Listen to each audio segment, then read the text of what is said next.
Sur les hauteurs de Perma, à 25 km de Nati Tengu, chef-lieu du département de l'Atakora, se dresse le village de Kwatena, à près d'une vingtaine de kilomètres de la mythique cité de l'or. Une cité dortoir des chercheurs de l'or, les orpailleurs.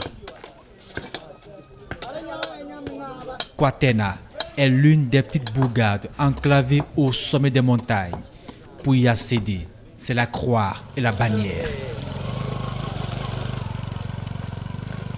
Un véritable parcours du combattant que ces conducteurs de taxi-moto doivent surmonter à la recherche de la pitance quotidienne.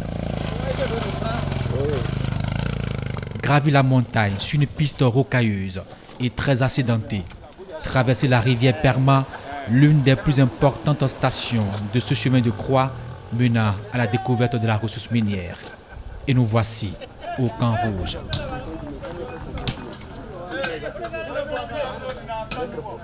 L'un des nombreux sites d'extraction de l'or où sont construites ces habitations précaires.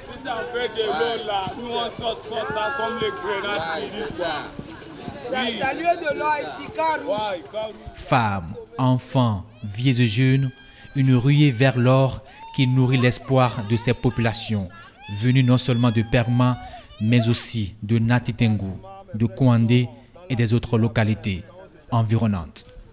Aux temps anciens, au temps colonial, nos parents faisaient ce travail-là. Ils en sont morts beaucoup. Et après, il y a eu accalmie. Après, il y a eu reprise en 1991. Donc, effectivement, il y a de l'or.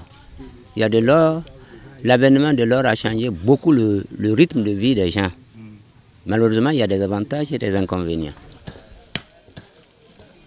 Au cœur de ce camp rouge, différents ateliers de travail. Ce moulin pour broyer la matière rocheuse et la transformer en sable fin. Là-bas, ce sable fin sera mouillé pour sortir d'éventuels filons d'or, un travail à la chaîne qui a pour première étape le décapage du sol en profondeur en vue d'atteindre la roche au fond de laquelle sont dissimulés les fins cristaux jaunâtres, objets de convoitise. Debout déjà à l'extérieur en regardant là-dedans, ça fait peur. Mais si on est sur la bonne conscience, on ne peut pas se donner le courage de pénétrer. Mais si on est animé par un excitant et puis on ne pense plus à rien que d'aller peut-être gagner ce qu'on va venir mettre dans le ventre. Ici, l'activité est tenue par les expatriés. Ils viennent pour la plupart du Niger, du Burkina Faso, du Mali et du Sénégal. Un fort brassage sur ces terres de non-droit.